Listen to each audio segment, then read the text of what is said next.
break my bone. Let's start over again.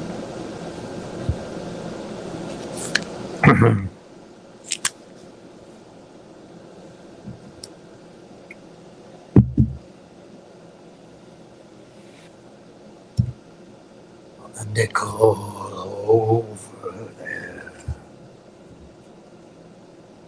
Sticks and stones will break my bones, but I always will be true. When your mama is dead and gone, I'll sing this lullaby just for you. So what becomes of all the little boys who never comb their hair? They're lined up all around the block on the nickel over there. So you better bring a bucket. There is a hole in the pail. If you don't get my letter, then you'll know that I'm in jail. So what becomes of all the little boys who never say their prayers? They're sleeping like a baby on the nickel over there.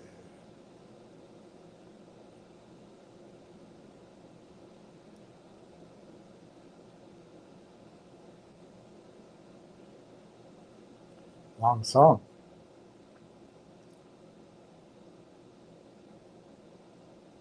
If you chew tobacco and wish upon a star,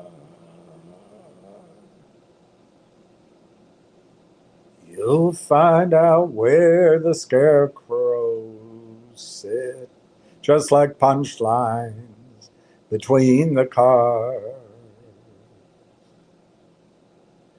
I know a place where a royal flush can never beat a pair.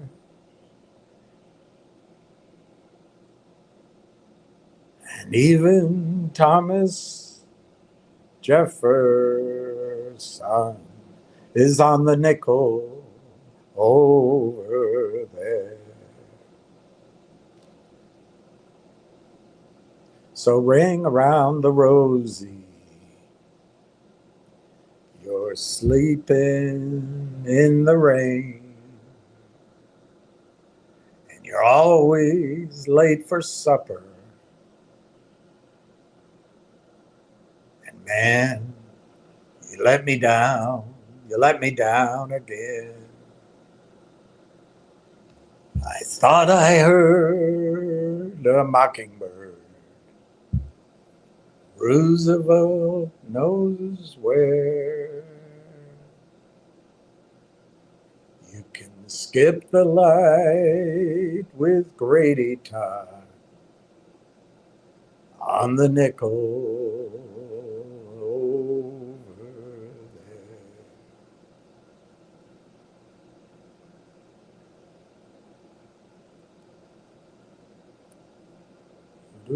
there.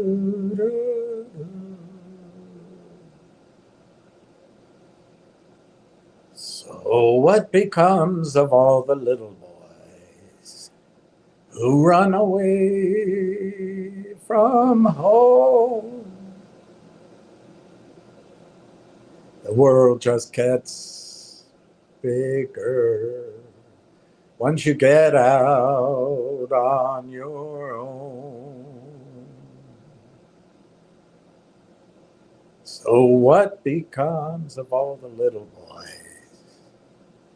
The Sandman takes you where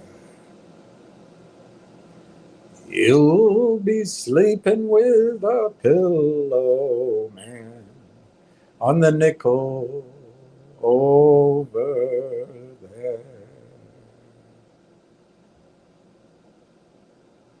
So let's climb up through that buttonhole and fall right up the stairs. I'll show you where the short dogs grow on the nickel over there.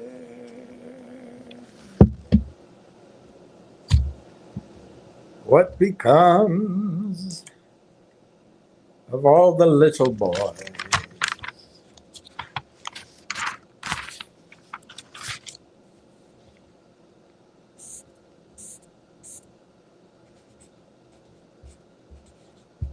Never comb their hair.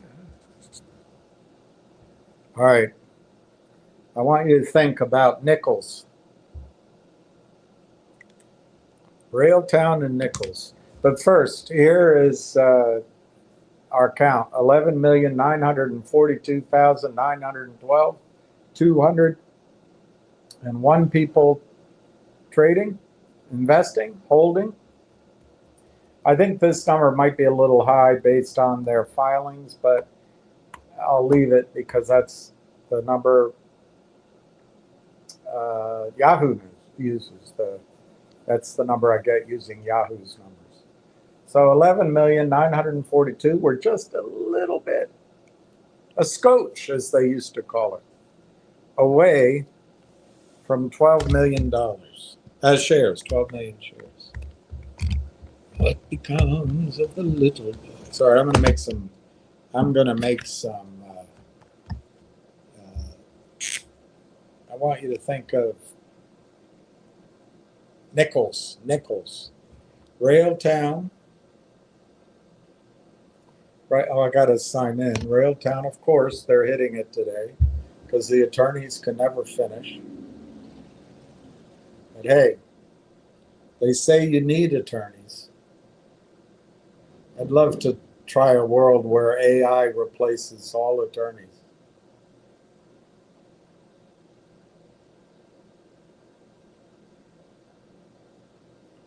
What becomes of little boys? Never comb their hair. All right, so there's two competing stocks out there. Next Trip, $3.95. I have no idea how that's been doing. Energy Vault is under $2, $1.98.5. Soundhound is up 91 cents, $15. They obviously have more revenue than Railtown that we know about, but Soundhound doesn't make any money. They lose money. So wouldn't it be interesting if we find out that Railtown makes money? But Soundhound has a $5.8 billion market cap, $5.8 billion market cap. And they have a useful but very specific use for AI. Conductor is sort of a supra use. So that's interesting. And then Railtown, of course, which I spoke to somebody this morning. I said, they're going to try to get it down today. And sure enough, they've got the bid down to 43.61. The ask is 45.39. The volume is 232. And earlier, somebody they just had to sell 33,000 shares at 45 cents. It's all manipulated. My understanding is the Tom Runk figure is now 52 million shares. Now, I'm not trying to say that Railtown is a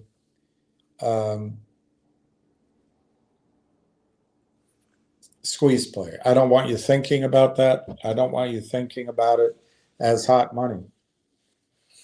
Also, I think it's important to note that Railtown is a Canadian company, and there's the US dollar and the loonie, and there's the over-counter stock of Railtown, and there's manipulators in there. And so the high frequency trading, the computers, which apparently the markets and the government and your brokers deem we need high frequency trading in stocks, that $200 would change the entire market cap of the company. So what happens, you might have arbitrage. So that 52 million share number might be quite skewed. We don't know. But I don't know, take half of it, take a third of it, take 20 million shares of it short. That's what they're doing. They're selling stock to you they don't own. And as long as the attorneys sit on their spotted behinds,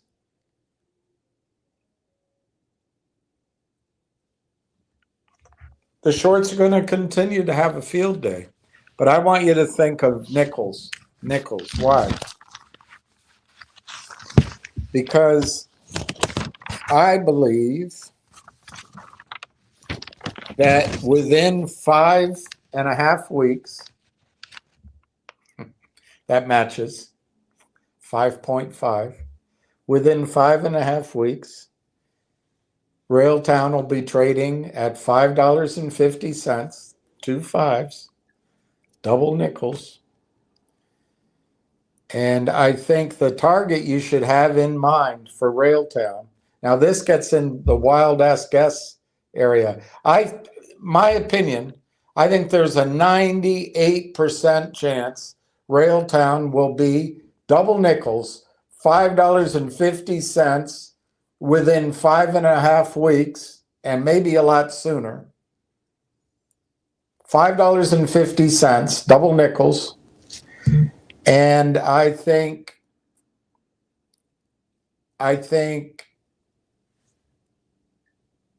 within, I almost want to say within 5.5 months, but what I want to say is sort of within 5.5 months of whenever the news gets finalized. So let me try it a different way. By May 5th, the 5th month, the 5th day, double nickels. May 5th, the 5th day, double nickels. I think the stock will be 55, 55, 55, double nickels.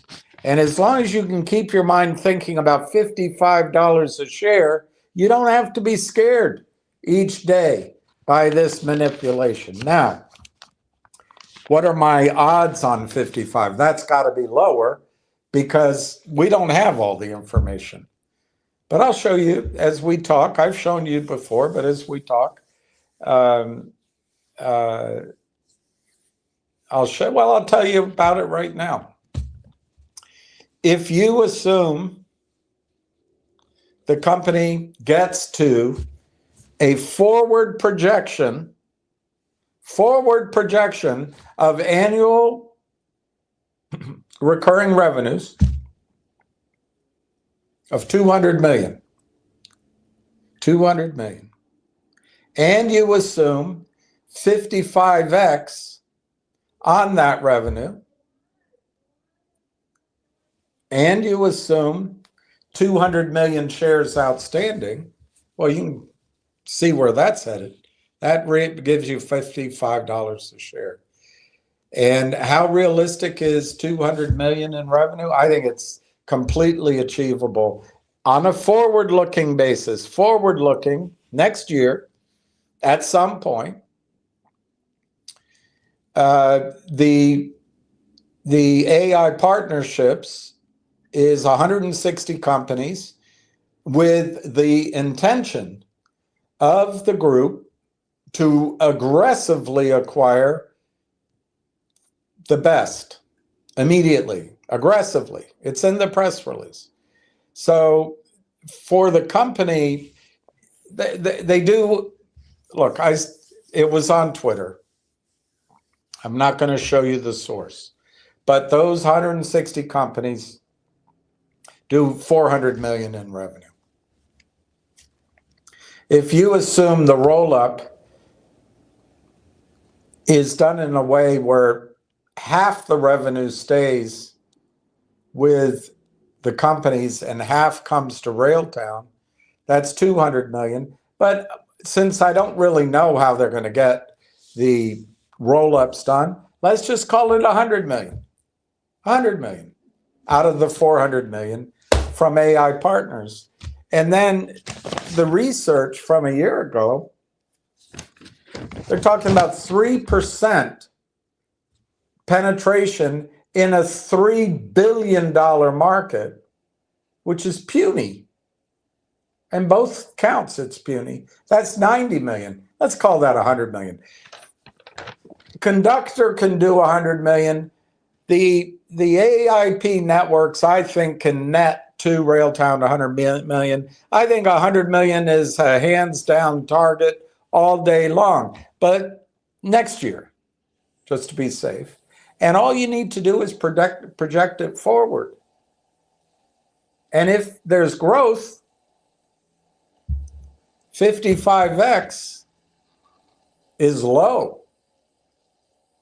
Deals are being done now at 100 and 150x. 55x. 200 million shares assume outstanding.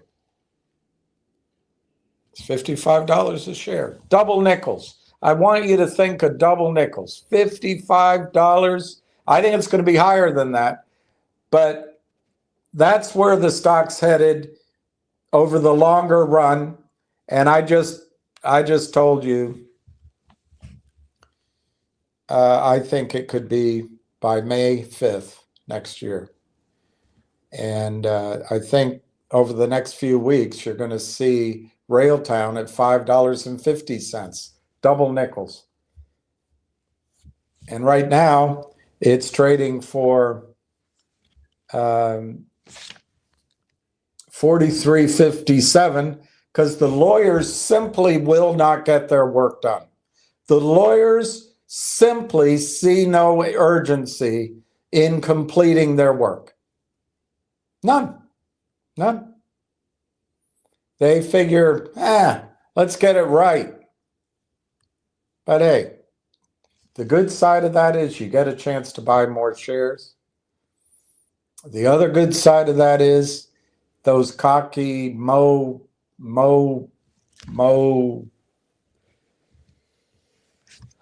those cocky short sellers are probably making their position worse. When this comes around, it's going to come around with alacrity. It's going to come around with the force of a rubber band snapping. Or maybe not snapping, maybe snapping back. So I know you're sitting there frozen because, oh my gosh, the bid's 41.41. And that guy last week said he sold 40,000 shares at 48 cents and he was right. Look, he's probably right. It's going down to 20. I know that's freezing you because that's human nature. But you should be buying all you can of Railtown. What's delaying Railtown is attorneys. That's not fundamental reasons. That's not business reasons. That's not the growth of the overall market. That's not the flood of money going into AI. That's not Canada's government's commitment to building AI compute power in Canada and creating a whole different industry to compete with their energy markets. In fact, they want to create an industry that benefits from their energy wealth. It's just attorneys taking their sweet ass time.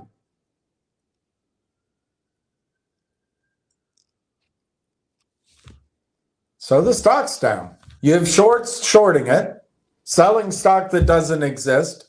because in Ann Wagner's world, no need to track orders. That's an invasion of privacy.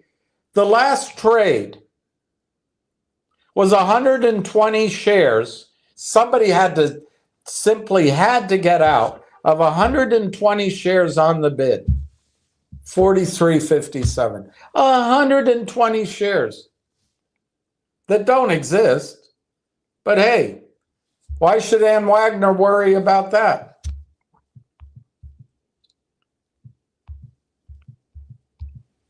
$50. $50 worth of stock brings the whole thing down. So you're scared shiteless. You're like, oh, I don't know what to do. And you don't buy. You should be buying every little share you can. You know, they have the market cap of Railtown down to $63 million. Soundhound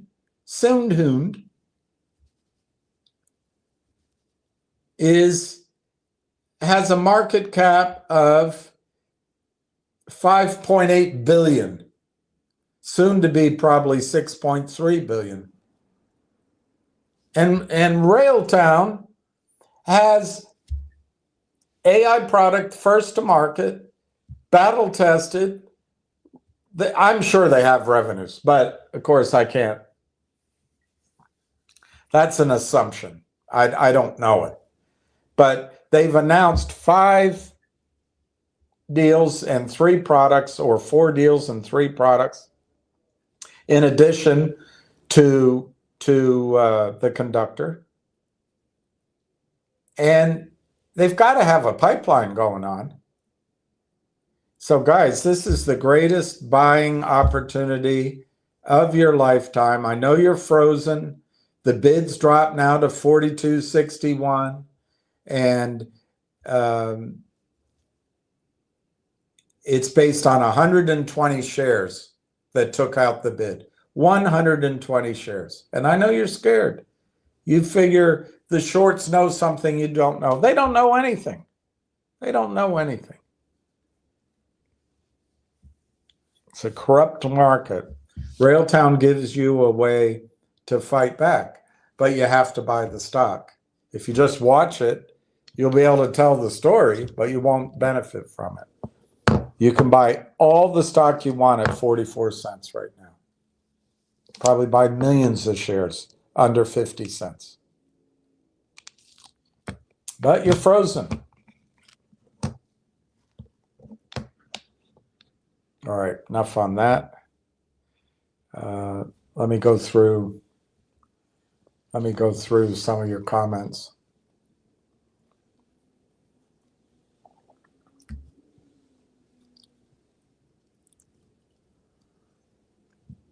Hey, Pat M., you are first. Bravo. Hey, Ralph N. Hey, Marty Party. Whew. Good day to buy if you believe in Railtown. Well, you should believe in Railtown. My opinion. What could be the delay for Railtown? The lawyers are cheaters? Well, okay. I see your point. But the attorneys are in on some big scheme or scam. It's not feasible.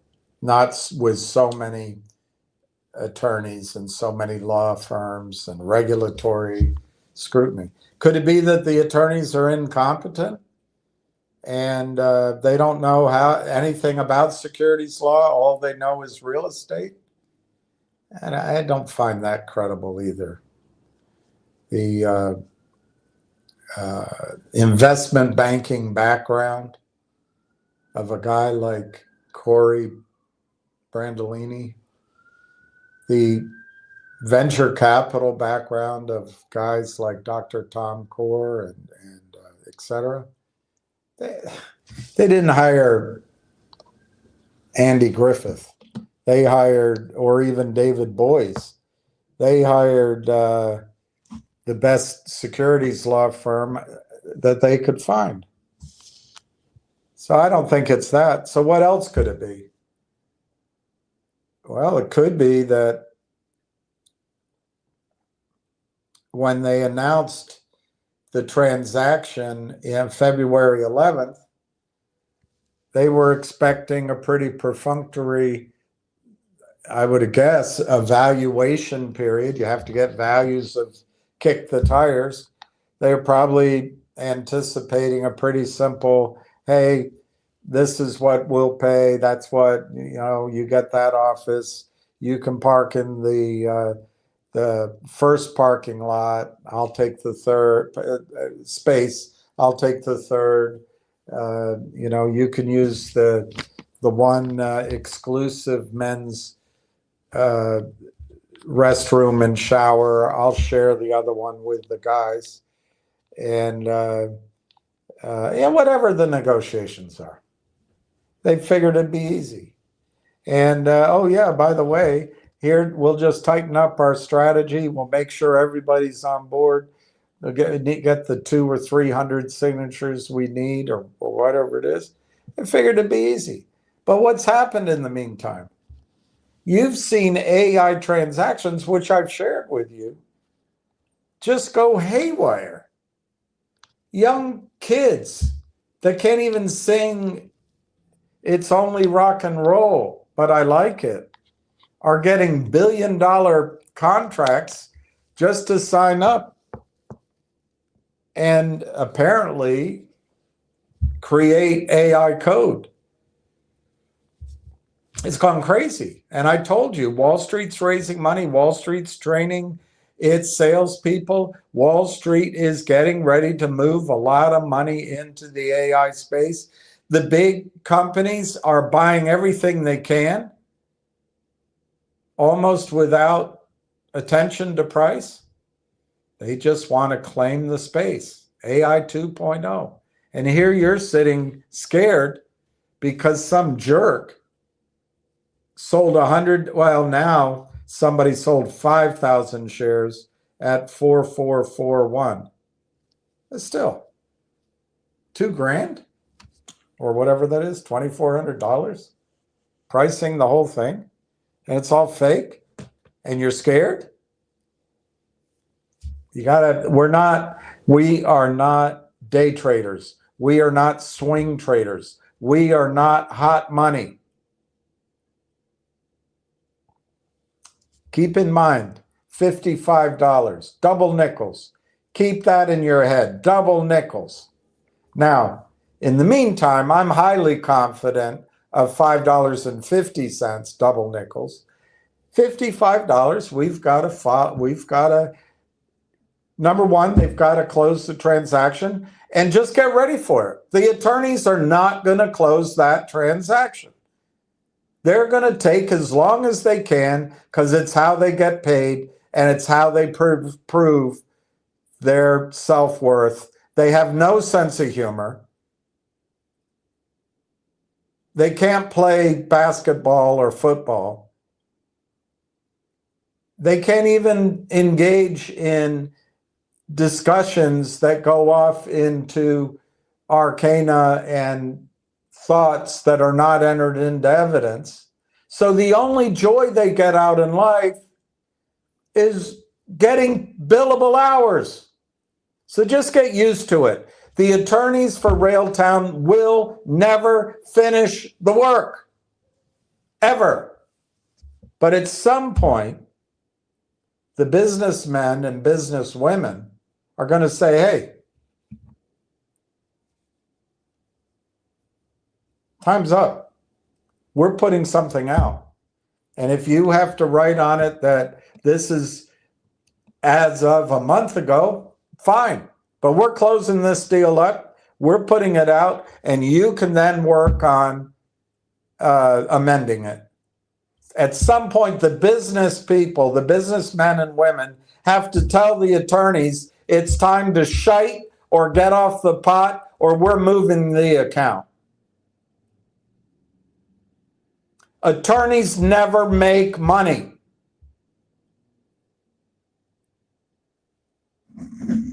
They charge a pretty penny. and they can win class action suits, but they never create money. They never create wealth. They just take other people's money, and they take their sweet ass time. So just plan on it. These attorneys are going to take bloody forever. They already have. They will continue to do so. But at some point, the business minds have to say, hey, we've given you enough time. Just go with what you have. You handle it. Well, we're not ready. It's not up to date based on the last sales call you had with that group out of Kentucky we got to include. No, you don't. Just print the paperwork as of August 15th. And let the regulators know you're going to file an amendment September 15th to update anything that's pertinent. But let's get this truck down the highway. Anyway, I think that's coming. I think it's coming soon.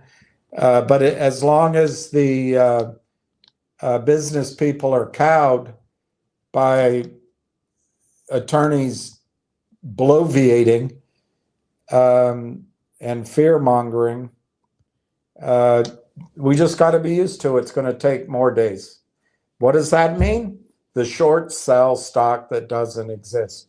They sell stock that does not exist. And they do it because the regulators allow it.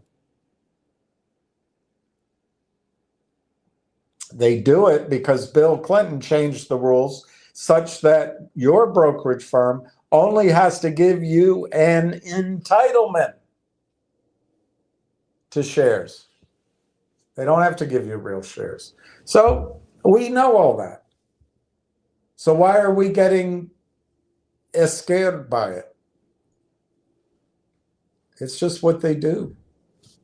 And they'll keep doing it as long as the attorneys need to pose, preen, peacock, brag, show their worth. The attorneys' lives are really kind of, they just got one slot. And for them to feel good about themselves, they got to, while they're on stage, they sing, and they never end the song. So we just got to put up with that. But we can take advantage of it and buy stock. There's 245,000 shares traded today. Unless you sold some, I would guess that 90% of those sales are all fake. But we know it's not going to stop. It never stops. And attorneys are the best friends that shorts have, because attorneys take time. The best friend to shorts, time. And then all those little things you're saying to yourself in your head, oh, well, that guy, he sold 40,000. I think he's right. And oh my gosh, it's gone. Oh, no. It happens in every stock. But if you can keep in your head double nickels, $55, I'm going to say May 5th or sooner. That's a wild ass guess. That is a little bit out there. But I stand by it. I think you'll see $55 stock basically within 6 months to 9 months. I'm trying to be dramatic because if you can think about that, you won't get nervous about every single day the stock is down. You think that these guys know something. They don't. All they know is human nature. If we keep selling, because Ann Wagner doesn't think there should be any accounting for criminality in the U.S. stock markets.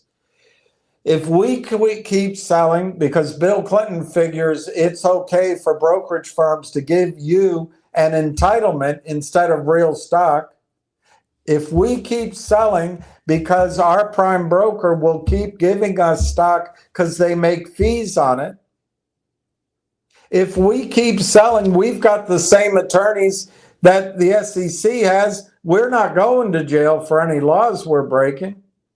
If we keep selling, we can make money every single day. And we can scare people into doing nothing. They want you scared so you don't buy.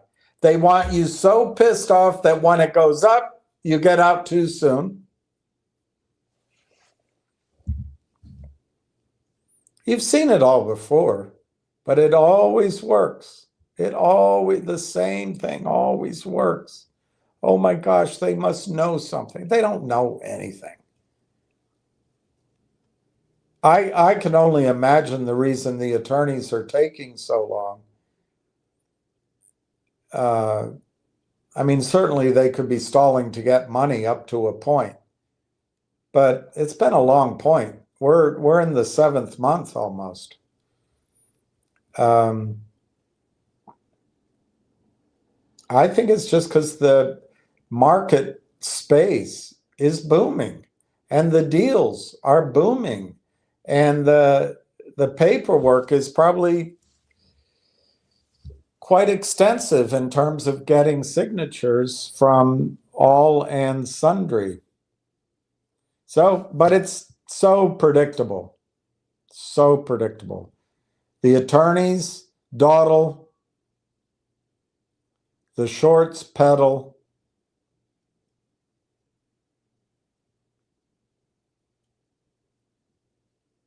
and you get frozen.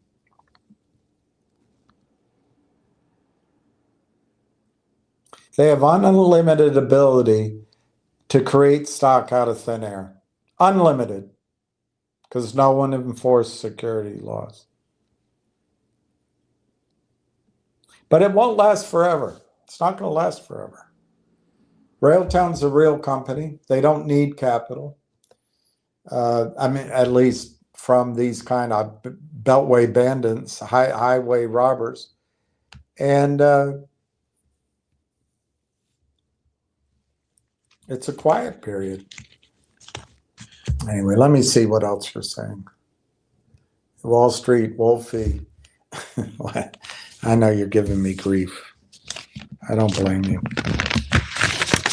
I don't blame you.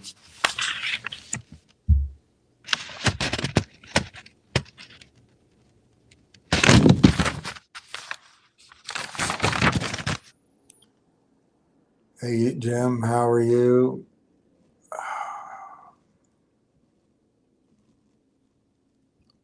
Marty Perry. Yeah, the GTII. What's that trading for? It's interesting that, I mean, I don't want to spend a lot of time on it, but the things I called out from the get-go, apparently now others are calling out. But anyway, I hope you get your GTII sold. Cello. Wow. Wow. So you completed another 77.5. That's great, Steve. You're going to be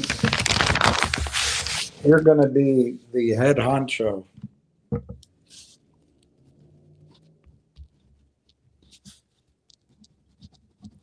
You are going to be the head honcho.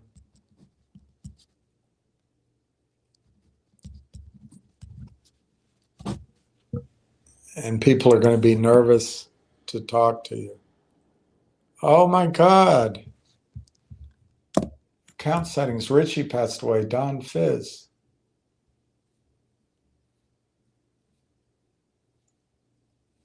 What was it?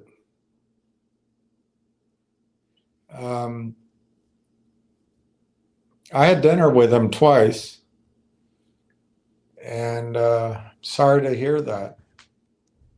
Sorry to hear that. I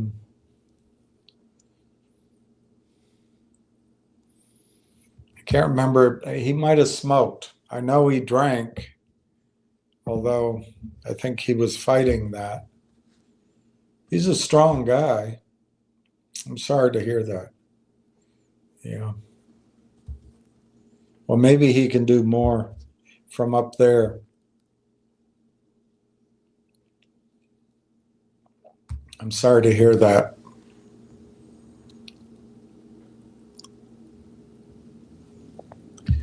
On partnerships with RLAIF, what do? On partnerships with Railtown, what do? I don't know. I'm confused. Steve, I watched all of yesterday's video. I hope they pay for watch them get money. Well, what for September videos, I'm up to $25. We'll see what it is by the time the month's over, but it's $25.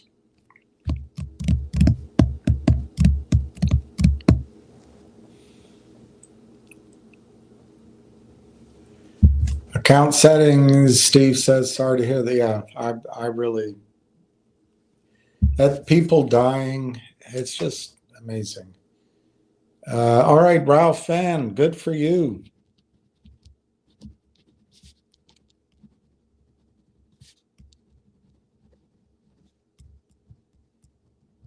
Good for you. I like that trade. Jim is asking on partnerships with Railtown, what kind of money do you think they bring in for revenue? Well, I think that's a good question, and all it can be is a guess.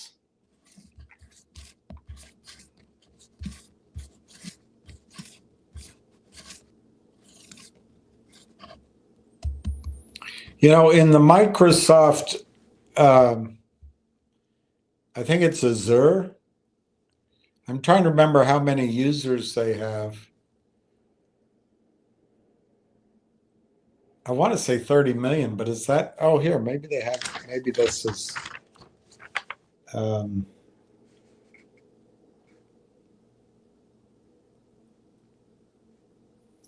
maybe that's the programmers. So that's the thing. I don't know.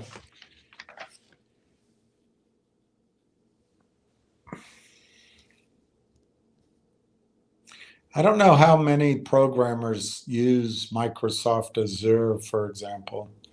So that leads me down a dead end because I don't know where to start. But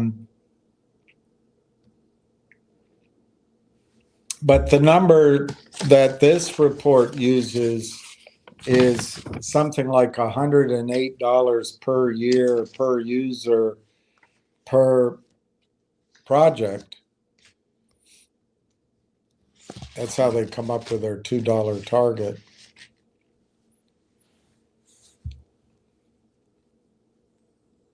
I don't know the answer. I go from it from the other perspective. There's and I don't know if I have it in my notebook. Maybe it's here.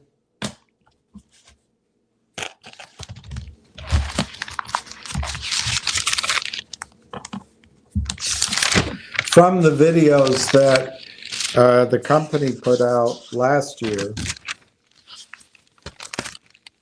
there's, see, I never can find anything right away. There are estimates of the addressable market. Yeah, here. There's an $11 billion developer tools market and a $300 billion added spend that's projected annually for AI. So those are two numbers, 11 billion and 300 billion.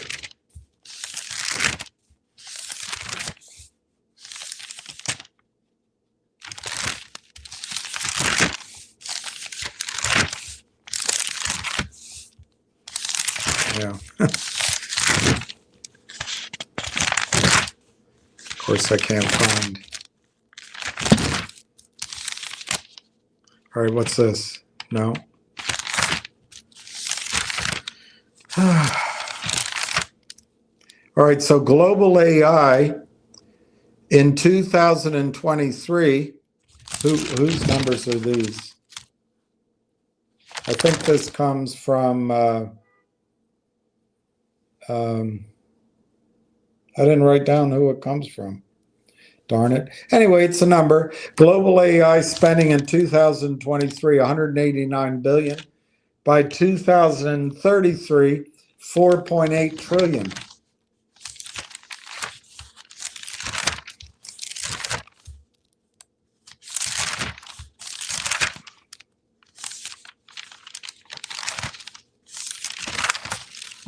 All right, I'm not going to go through that one anymore. Let me look at this one.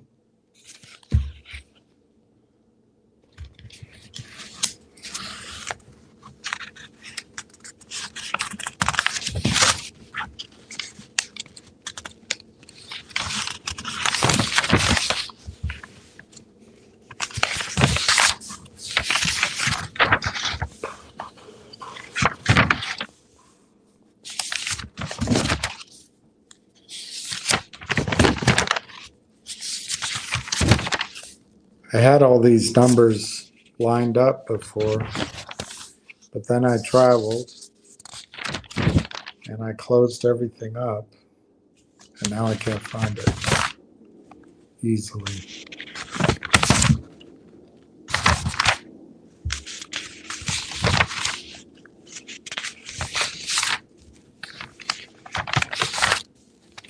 Anyway, I'm having a hard time finding the numbers of the markets, but that gives you a range. On the website, they have a target market of 134 billion. Anyway, that's how I come up with my numbers. If you assume a market of 25 billion and they get 3% of that,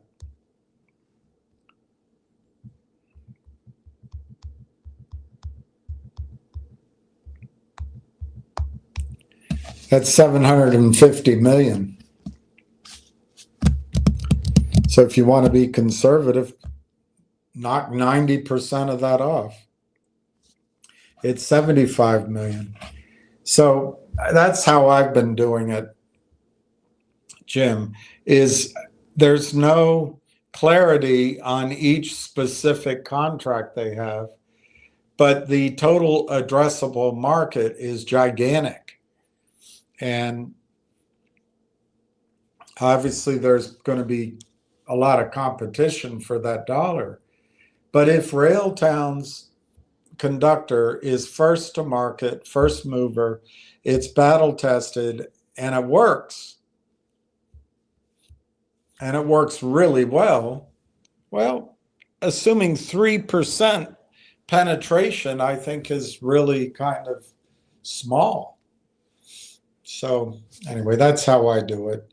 If they got 3% of 300 billion, which is going to be the annual spend on software development, if they got 3% of that, that's $9 billion a year. I know that sounds ridiculous. So if you take 10%, if you knock 90% of that off, just take 10%, that's 900 million a year. I know that sounds ridiculous. So take 10% of that. That's 90 million a year. And if you give it a multiple of 55, that's $5 billion market cap divided by 200 million shares. It's $25 a share. I do think that the margins are going to be very high because they've already developed their product and it's self-learning. So I think, and it's in high demand. So I think they can almost charge what they want. And I think the margins will be strong. We have to wait to find out what they are. But I don't think it's going to be like SoundHound, who in many ways might be still developing their product because they're not making money yet.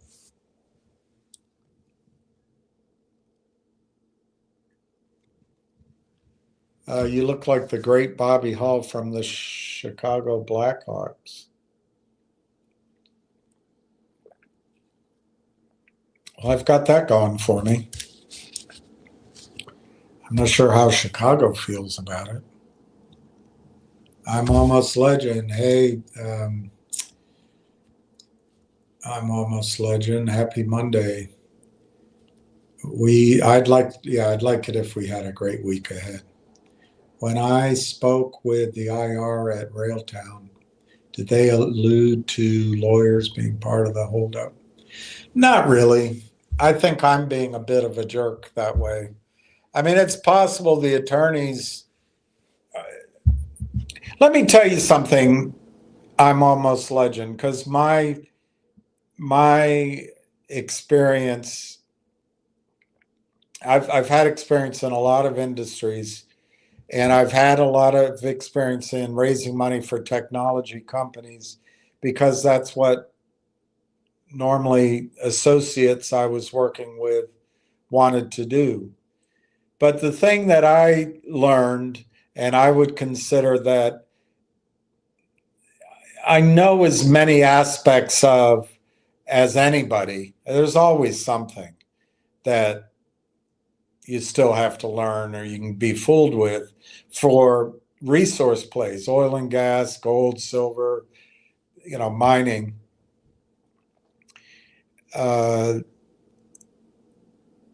There's a concept. I'll give you an example. Let's use MMTLP as an example. If the shorts hadn't destroyed Torchlight, or let's come to the current day.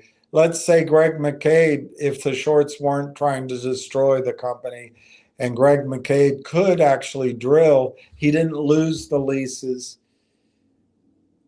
Well, it's too complicated, isn't it?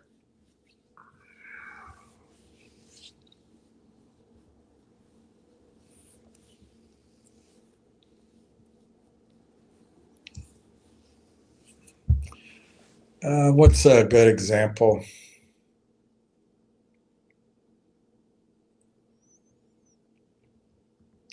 There's these things called salt domes, and they're offshore and onshore.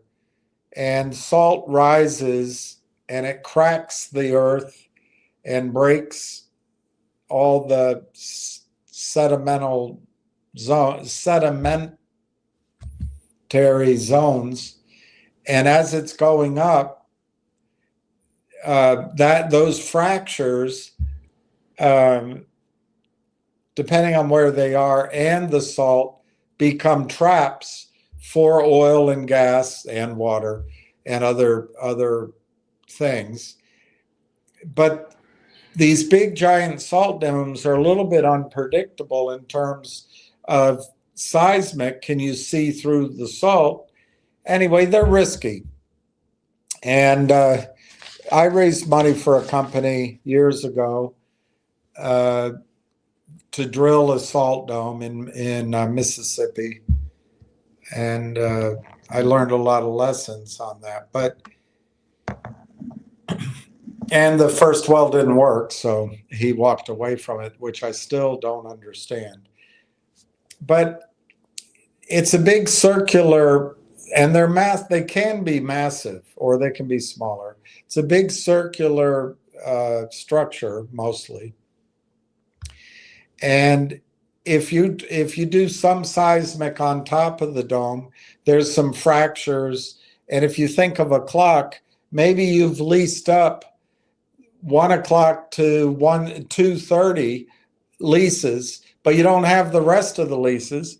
And let's say you drill and your well is really successful, and the seismic you ran and you tied it into 1D lines, older 1D lines, and maybe you tied it into some production on the other side of the dome. And remember, this is underground. You're up on top. But your geoscientists, your geophysicists, your scientists, your geologists look at this and they say, wow, that worked. And you know, on the other side of this dome, the exact same rock, the exact same structure, and it's thick, we got to lease that up. So there's the company. Let's say it's a struggling company. Let's use these numbers. Let's say it's 48 cents a share, and the company has this great news. They just hit drilling sort of on the side of the salt dome. They just hit a gigantic pool of oil or gas, but oil, let's say. And if they were to announce it, the stock would go to $5 because it's so big. But the CEO and the principals, you know, in the officers, and then the engineers, they're saying, wait a minute, this dome is not leased up. And if we announce that news,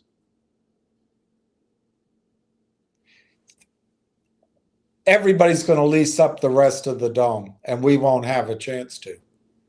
So the term in oil and gas is they make that a tight hole. All these terms, I know you can have sexual images. That's just, it's like football. Everything, once you start thinking that way, you're left with it. But they call it a tight hole in terms of news. Let's keep the information tight while we go and lease up all the other acreage that we can. And they typically, you know, it depends on the operator, but typically you'd be honest with, or reasonably honest. So you'd pay up, but you wouldn't have to be in competition with other people, and you'd get the leases. So to investors, they're going, man, we waited, let's say 6 months for you to drill that well. And what happened? The stock went from 22 cents to 68 cents, and now it's 43 cents. And you said you're finished with that. Well, what happened? We want you to say what happened. And the CEO said he can't give away, but he's told his team, let's make that a tight hole. And one of the reasons is we, instead of having just one fracture on the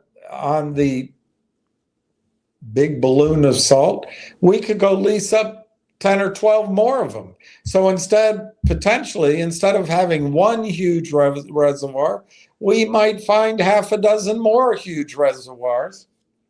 But let's get them under lease first. So in the short run, this announcement's worth $5 a share. But if we can go lease up the remainder, conceptually, it might make the company worth $35 a share. So I don't know how to use that analogy for a technology company, but let me throw out something that's probably not happening, but it has its potential. What if you got Microsoft, NVIDIA, and AMD? I'm making this up, by the way. I have absolutely no information that this is happening. But I'm trying to create a hypothetical. as to why the company would be taking its time to make any announcements. They may, I'm just suggesting, with the heat of the market, they may, instead of having 5 deals signed up, maybe they have 15, maybe they have 50, I don't know, some big number in the pipeline.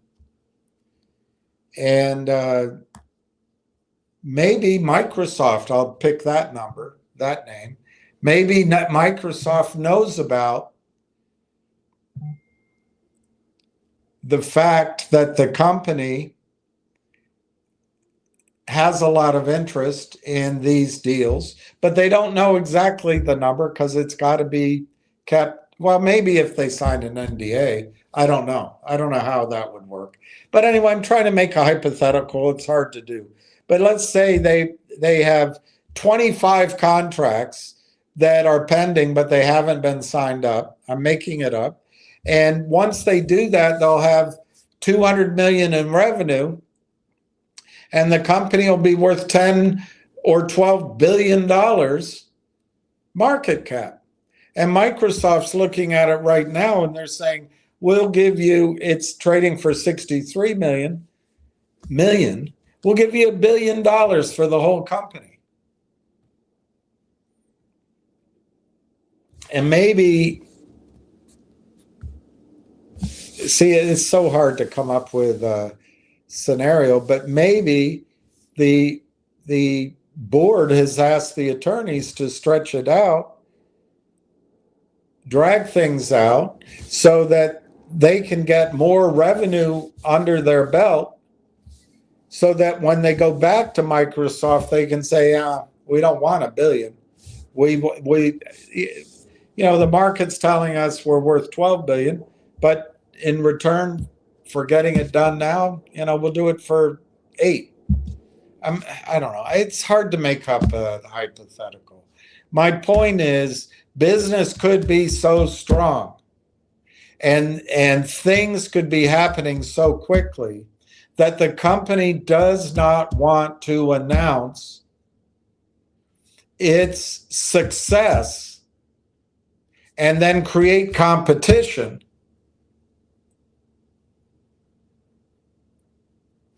Maybe they want to just lock up all those other deals and get bigger before they announce it, so it keeps the competition unaware.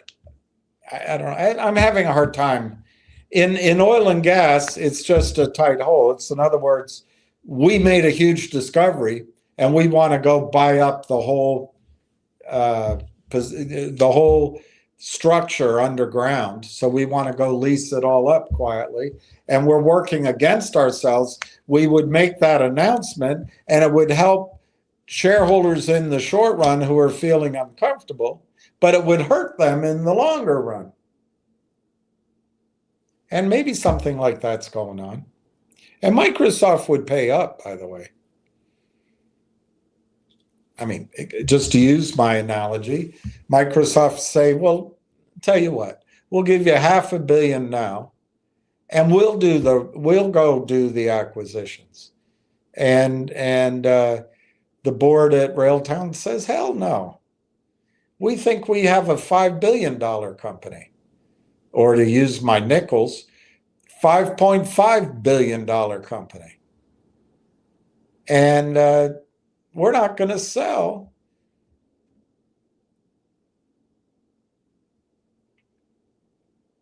But we don't want to close down discussions. So just give us some time and we'll bring in that revenue, so you pay us for that revenue. In other words, I'm having a hard time creating the urgency. But if they make all these announcements now, and if they waited, which they already have, by the way, I think we're already through that period. By waiting another 90 days, they could do 10 times the announcements. and therefore justify a higher valuation. Maybe that's what's going on. It might be that the higher valuation gives them a stronger card to play when they acquire the partnership companies from AI partners. I don't know. I'm not privy to all that. Bottom line, what I'm trying to say is there may be business reasons for our benefit. Remember that the key large shareholders own the same stock we do, and they don't have big salaries, and they haven't awarded themselves gigantic. They have some, but it hasn't been gigantic in terms of options. Mainly, they own what we own, so it's in their interest. Where they're going to create their wealth is in the stock that you and I own.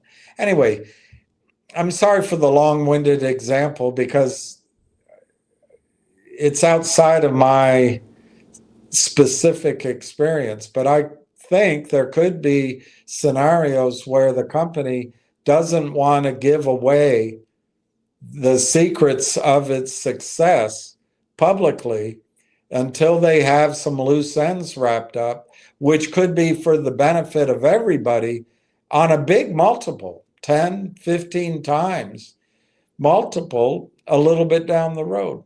Now, I don't want you to get scared that I think there's a lot more time of delays, although there could be.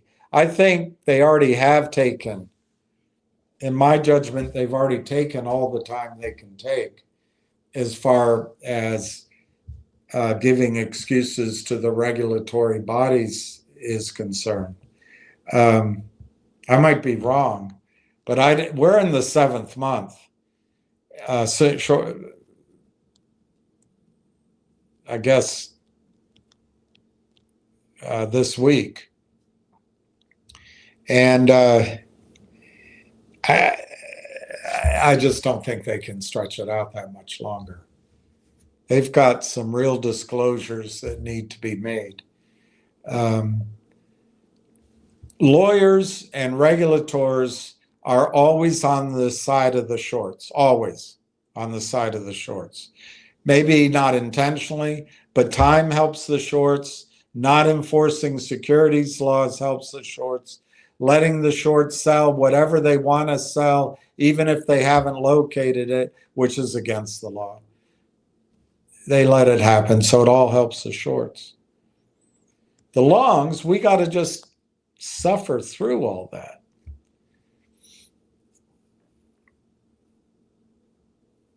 But there could be reasons to delay that helps the longs, but we're not allowed. It's not my decision.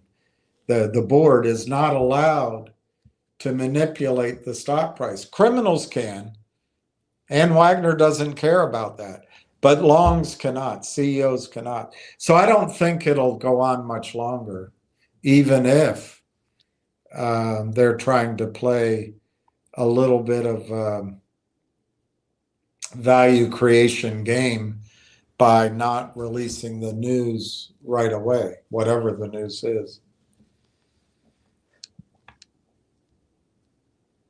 In other words, it could be really good that it's taking this long. It could be really good for us. I don't think it's the deal having fallen apart. Otherwise, they would have announced that already.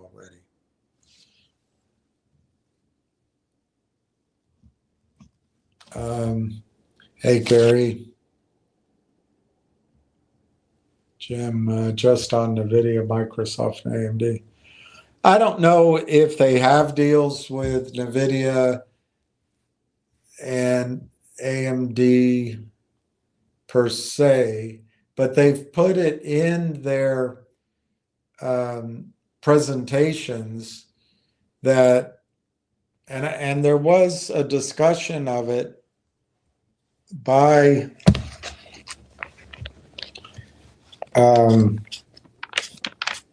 Corey Brandolini on one of his videos.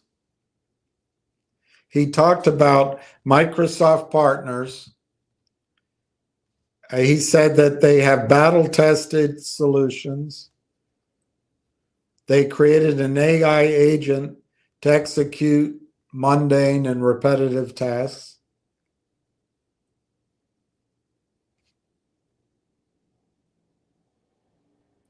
He gave a number that $85 billion of GDP is lost every year in bad code. At least that's how I'm reading my notes. He said there's no bigger market than software development. But then he said here, Microsoft, GitHub, which is owned by Microsoft, has 1 million paying customers. So there's a number, 1 million paying customers. And then he talked about bundled services. Now, I didn't write it all down, but I took it to mean, this is my brain, what if Conductor became part of the GitHub bundled services? That's how I took it. So if it did, you've got 1 million paying customers. You just use this old number here from a year ago, $108 a year,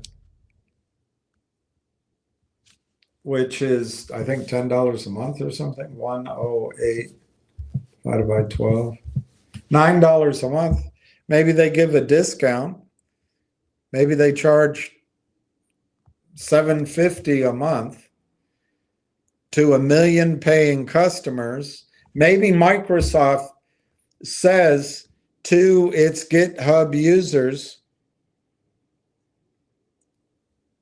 Conductor is now part of our basic package, and it's $750 a month, and it's included in what you pay when you sign up for GitHub. Well, if that were $750 a month, well, no, let's do it times 12. That's 90 million a year. No, sorry, I'm sorry. 750 times 12 is $90 a year, but it's 1 million times 1 million users. And obviously it's $90 million. So my point is that, let's say Microsoft, Jim, bought Railtown. I'm totally making that up. And Microsoft said, all right, we're going to pay you whatever number based on your current revenues. But then Microsoft went to its GitHub customers and said, this is mandatory now as part of the bundled services. And I just showed you, I mean, that's small right there. That's only 90 million. But at a multiple of higher, it's a huge market cap. Also, what if Microsoft Azure has, I don't know, 10 million users? I don't know these numbers. That's why we got to wait for the news announcement to go through it. But Microsoft isn't just GitHub. It's also this Azure partnership.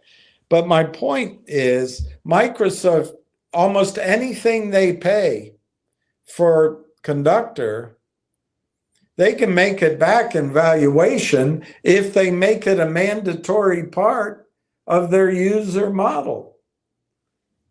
And I just don't have the numbers to make a case for what I just said.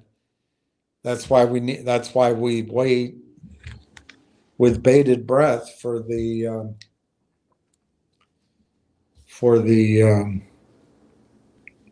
news to eventually come once the attorneys pass it. But anyway, that little example I just gave, 1 million users paying $750 a month, and Microsoft makes it mandatory. That's 90 million in revenue. I would guess that I would guess that it's almost all profit. I would guess it's over 60% profit. Those are big numbers, big numbers. So it's exciting.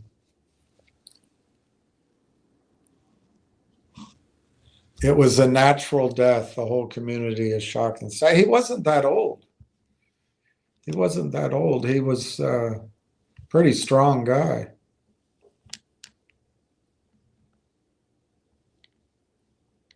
Yeah, I'm sorry to hear that account settings. Here's Ward. Thank you, Ward. Microsoft Azure serves over 350,000 businesses, not individuals, businesses globally. 350,000 businesses. That's big. I mean, if they each spent $500,000 upgrading their software, I don't know, is that too high? 500,000? I have no idea. But that'd be I guess 1.7 billion. I can't make my computer work. 1.75 with 14 zeros. It's pretty exciting. Here's JP. This is a dead penny stock we learned with GTII. What'd you learn with GTII? GTII is, from its inception, was a company created to bring in private companies who couldn't qualify on their own to be listed. And the idea was they would handle the paperwork and filings for 1, 2, or 3 years. They'd take a big piece of the company to do that, and then once they have the company cleaned up, they'd float it, relist it, and they'd retain 5 or 10% of the shares. That was the model of GTII. GTII took a note from the Kramers. Railtown never has taken a note from the Kramers or Lynn Partners or Yorkville or from the Toad. So that's a difference. GTII did take toxic financing.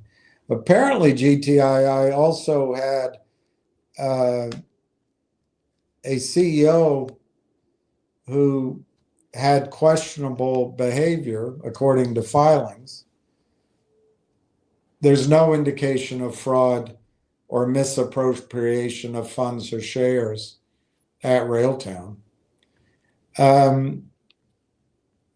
GTII had no business. They had 2 employees, and they had a large short position created by the Kramers convertible note, which Reichman, the CEO, bought back in.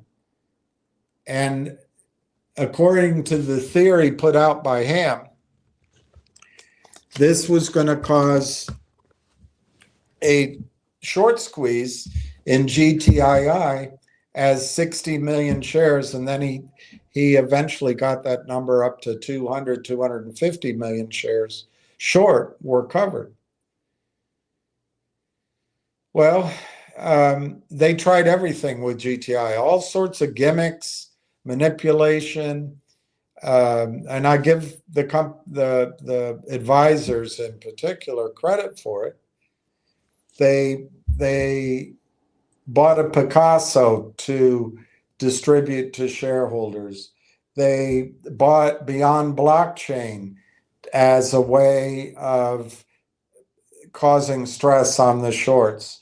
They bought 30 million coins of Shiba Inu to distribute, which didn't pass regulatory approval, but they tried it.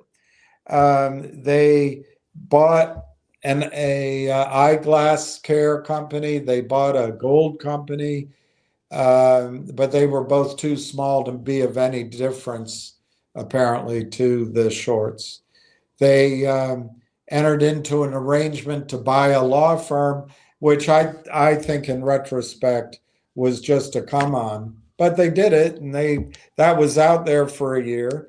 They got into negotiations with a company called Trento Mines, which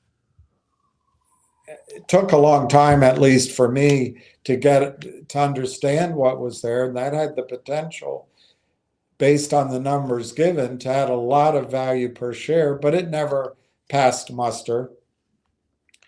I think I'm leaving out. They had a special dividend as a warrant, which I do think did get a short squeeze going in GTII, but the criminals came in with this company COSM to distract everybody, and they stopped the squeeze.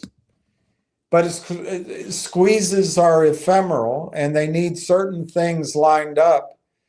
And I think the system figured out a way to stop the squeeze, and it worked. Then the attorneys and the prime brokers, Alpine, apparently took over the short position when the Kramers couldn't handle it anymore, apparently. Alpine had the big short position. They filed lawsuits in Florida questioning the existence of FINRA, for example. And that bought time for the Hurries to move shares and close positions. That lawsuit looked like they were going to lose, so they refiled in DC. That bought more time. And then ultimately, what GTII did, they hired a guy out of Chicago, a derivatives hedge fund guy, who I think was there to help the shorts. And then ultimately, what GTII did, apparently some of the insiders got greedy, and I don't know the wording in the legal filings, but it looks like they stole shares and money, but that's based on my understanding of what's been filed. But they put it into receivership. And they brought in a receiver who may or may not be working with the shorts. They used an attorney out of a jurisdiction who may or may not be trying to facilitate with the shorts. I don't know. But ultimately, after a lot of money spent, it's going through receivership.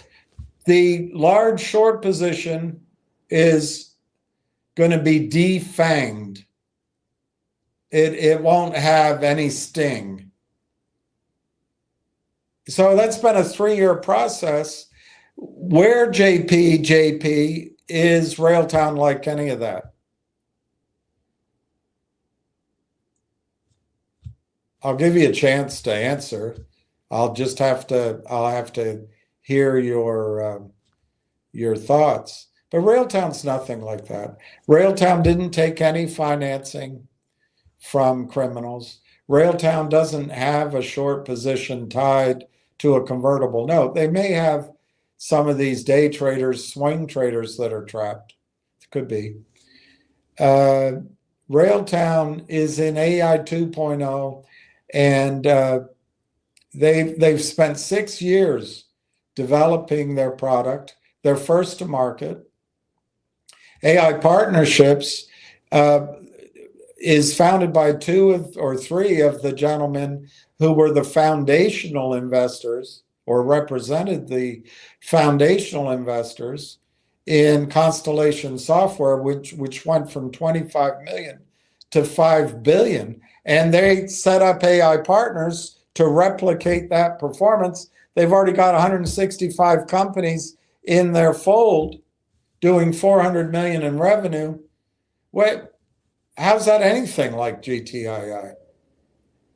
So JP, I think you're just making things up. And I'm sorry you're short the stock, but not too sorry. Ward Richardson, over 350,000 of these companies out of 400,000 use Microsoft Azure. Amazing. It's a huge market. It's a huge market.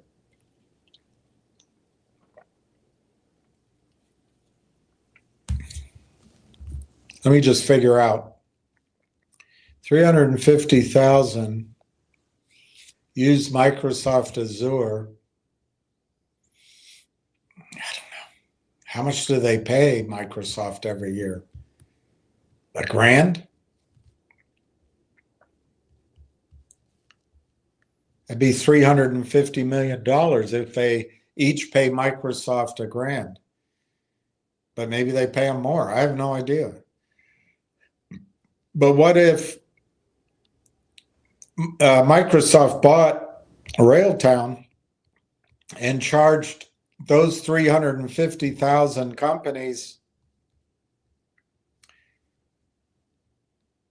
$500 a year to use Railtown's platform, or let's say $100 a year? That's 35 million in revenue at a multiple of, let's say, 25 times. It's almost $1 billion in market cap. It's 900, just under 900 million. These huge numbers. Oh, this is useful here. JP, you're. It looks like you have a dog. I guess that's the only good thing that looks about you. Blah, blah, blah. Cuando lo via lo creo.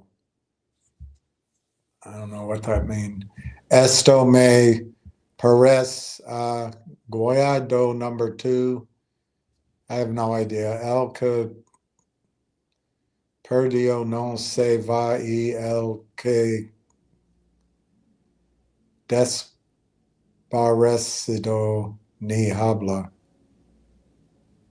Well, you got your message across. I probably mispronounced it. Dennis Alex says, JP, de acuerdo, baja 12 días seguidos. Oh.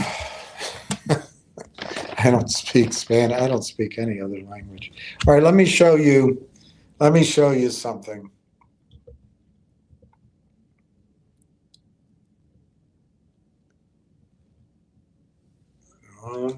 De la vida,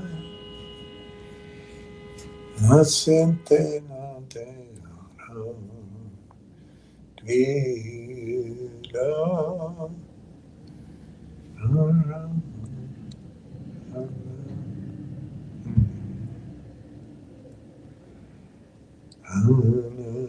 La luna by the rivers of Babylon,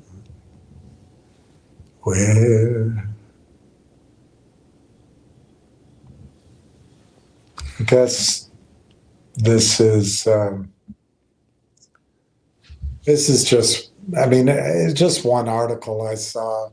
It's not specific, but Canada's Maple 8, those I think are their top 8 retirement funds, managed retirement funds. Canada's Maple 8 are pouring billions into AI data centers.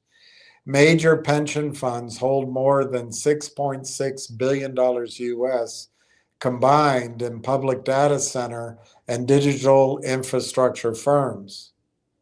Triple before the rise of ChatGPT.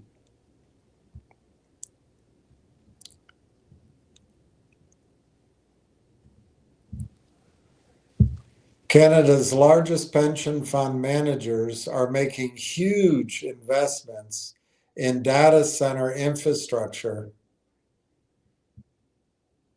companies as they look to cash in on the AI boom. The Maple 8 have nearly $6.6 billion combined invested in data center and digital infrastructure firms whose shares trade on the US stock markets. That's up from US 2.3 billion at the end of September 2022. And that's before ChatGPT. This magazine, The Logic, analyzed the Maple 8's holdings in 13 of the top US listed companies in the AI data center and digital infrastructure sector, including Digital Realty, Intel, Broadcom, IM Research, among others.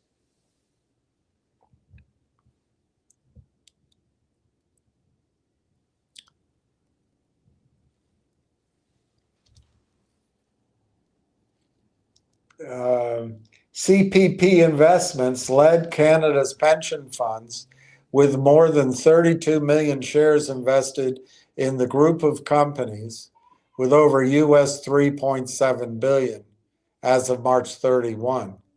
Healthcare of Ontario Pension Plan followed with 10 million shares in the group of companies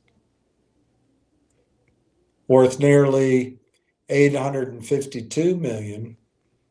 Meanwhile, OMERS investments in the firms increased more than any of its Maple 8 peers since Q3 2022, growing 6,000% to a value of $250 million.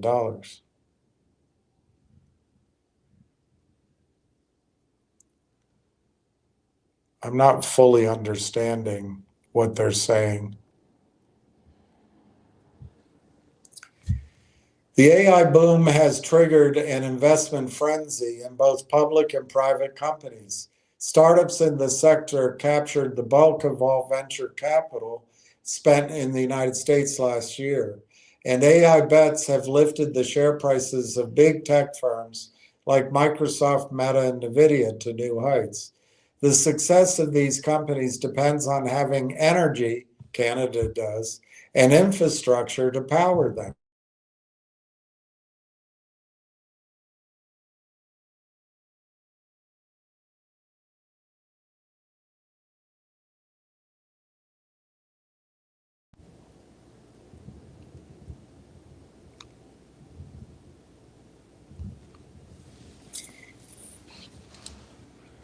The US data center market doubled in size over the last couple of years, with vacancy rates hitting a record low of 3%.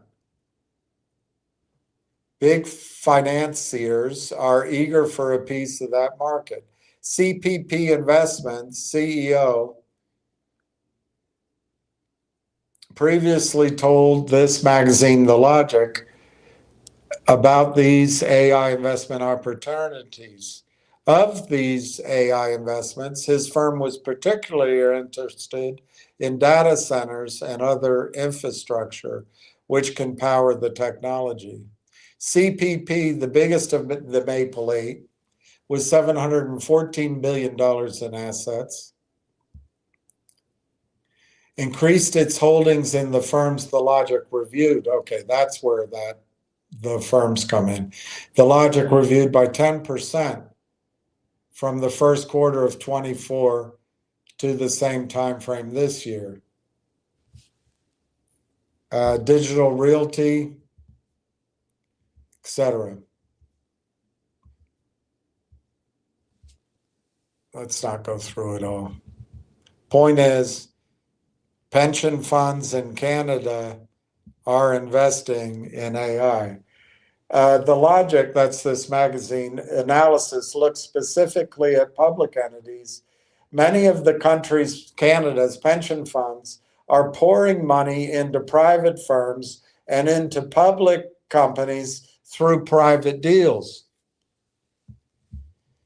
In 24, the end of 24, CPP Investments agreed to form a joint venture with data center giant Equinix and Singapore Sovereign Wealth Fund, GIC, in a deal to raise 15 billion US to build more data centers. And they discuss a few more.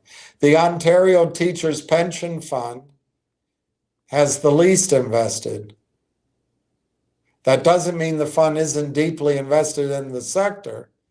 We are looking to add opportunities across the artificial intelligence value chain. While the United States has dominated the global data center market to date, investment opportunities in Canada could be on the rise, according to a recent report.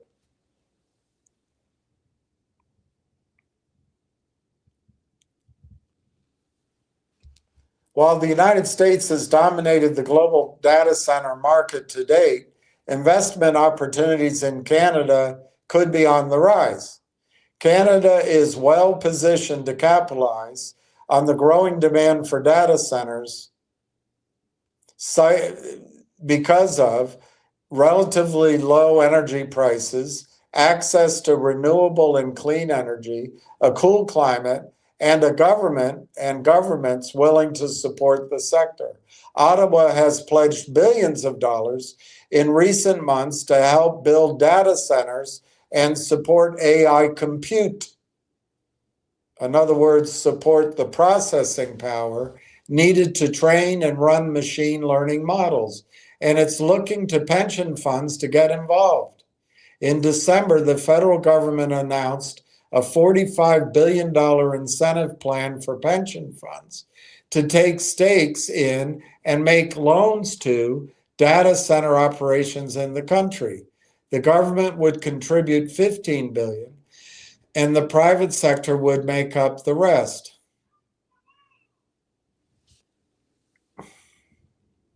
Anyway, there's many more articles. You can just Google them. I just wanted to show you that Canada's all in. Now what I want to talk to you about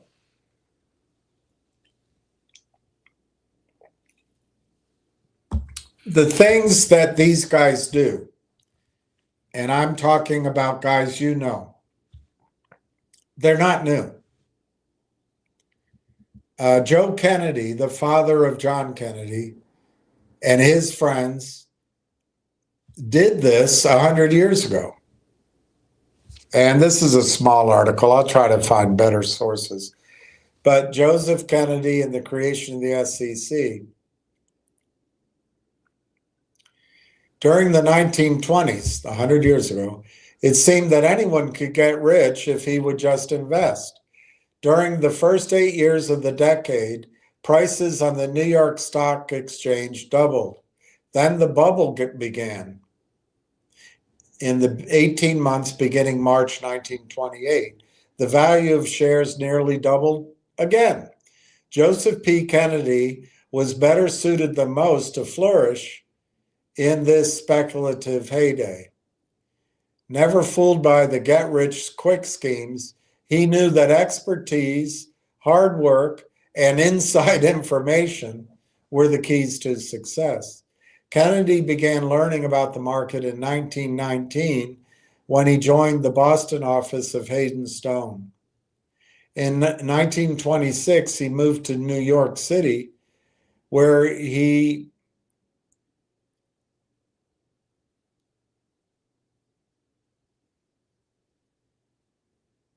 developed an interest in the firm. I guess that's what it says. Kennedy produced some features, but more importantly, he spurred a wave of consolidation that produced RKO and made him millions. Then Kennedy merged RKO with Pathé and blah, blah, blah. By the mid-1920s, Kennedy's financial acumen was legendary. And friend John Hertz, owner of the Yellow Cab Company, asked him to manipulate. They did it all before. Company shares to fend off a hostile takeover. Kennedy, like his counterparts, used wash sales making sales and purchases from fictitious accounts to create the illusion of genuine activity and lure other investors into the market.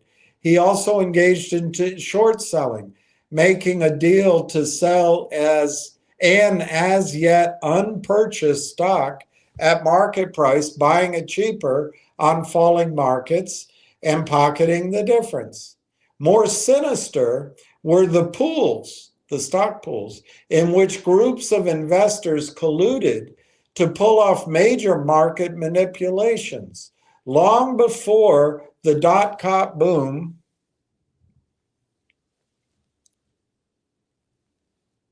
technology stocks seemed like an easy road to riches. One of the most notable scams in the 20s was the radio pool, in which a group of highly placed Wall Streeters drove up the price of RCA stock, took their gains, and then left other investors with plunging prices.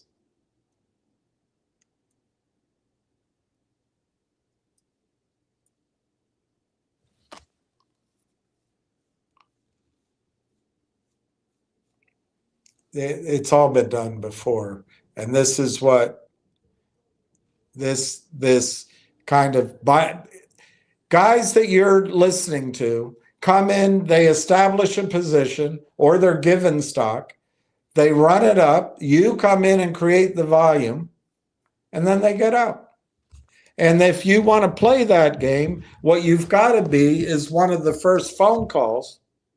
So one of those guys calls you early, just after they establish their own position, but now they're trying to pump it up. You want to be the first ones in there, because as they make the phone calls to pump it up, you sell. And you do it over and over again. But guys doing that have advantages, and they have different goals than you do. If you want to get run over by them, you're helping them make money.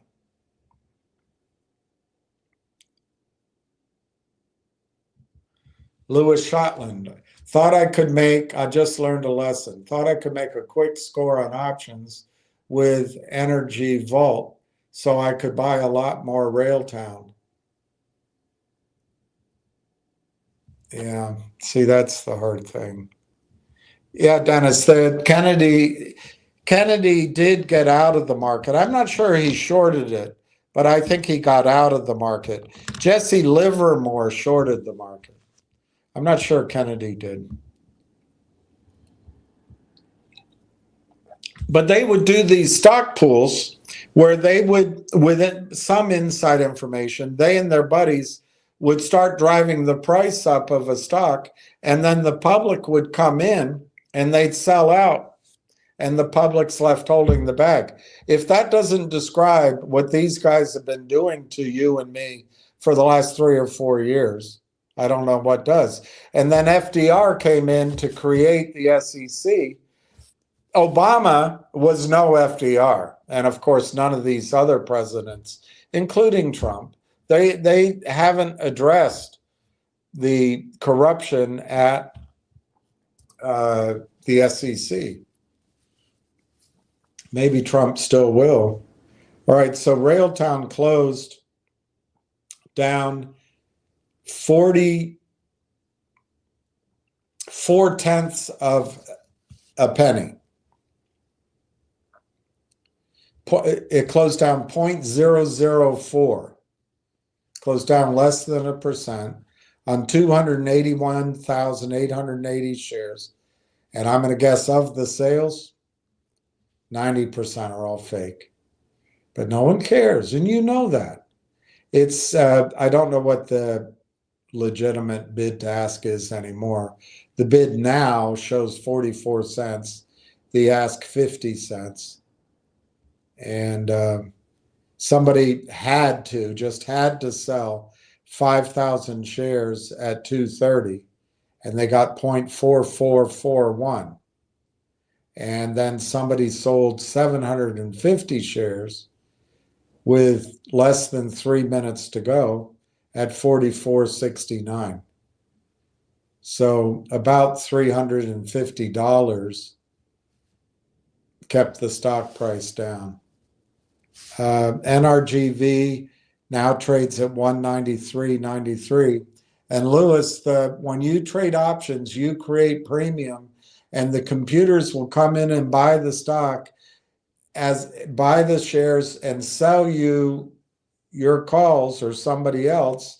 They'll take that premium and they'll do it as many times as it makes sense. That increases the price of the stock until the whatever setting they have on the computer is met.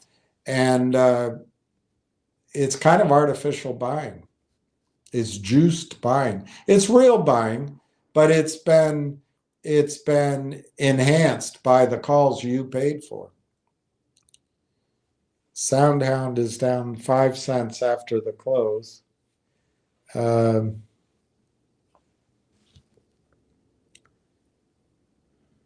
G-Bucks is 55 cents.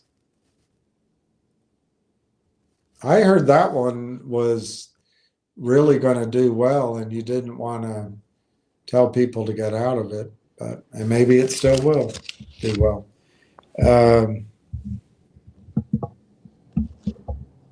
Finger Motion closed up 11 cents at 161.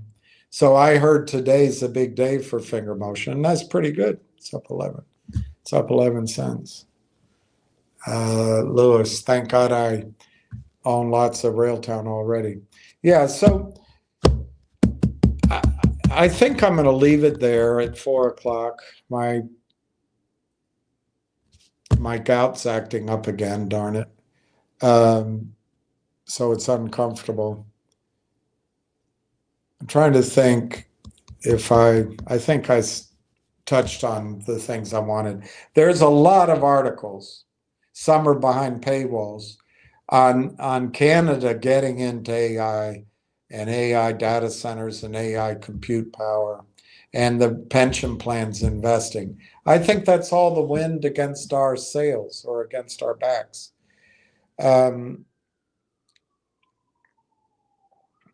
My personal prediction is after the lawyers are able to finalize documents, Railtown will go to $5.50 a share. Double nickels, $5.50 a share. And I think that'll happen. I guess it could happen this week, but I'm going to say next week. And maybe if it's not next week, it'll be the following week that the news gets finally completed. And then I think the stock will start having a lot of buyers. And I think it's headed to $5.50 very quickly, very quickly. That's 10x. It's actually like 12x from here.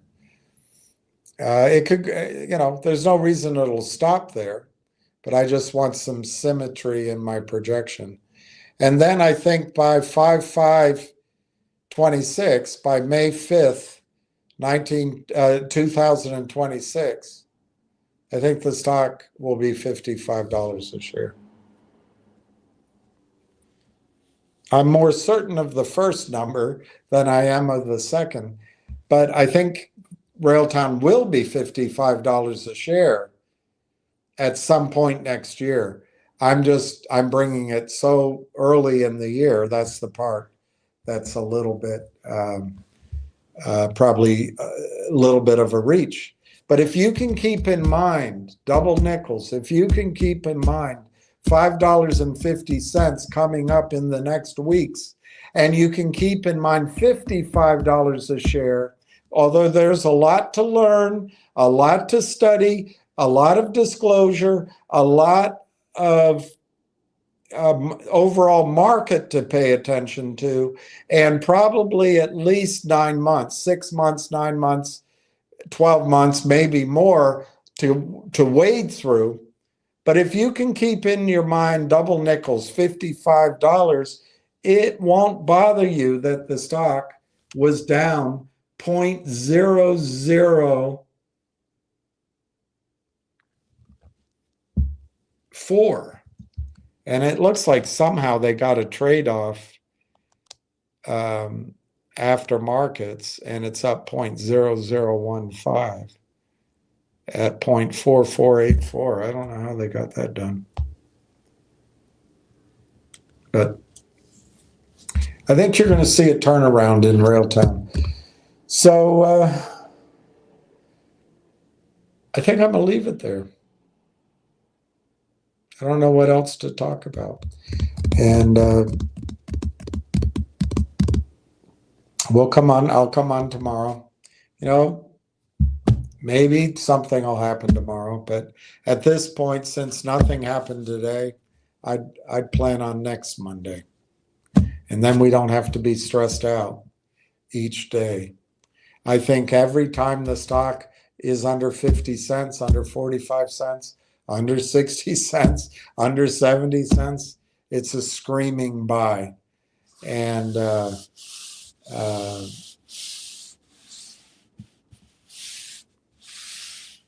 I'm not sure that when you get your 10x that you should sell, but we'll follow it as news comes out. We'll learn more as we have more information to digest. So I'm going to sign off. I wish all of you peace, and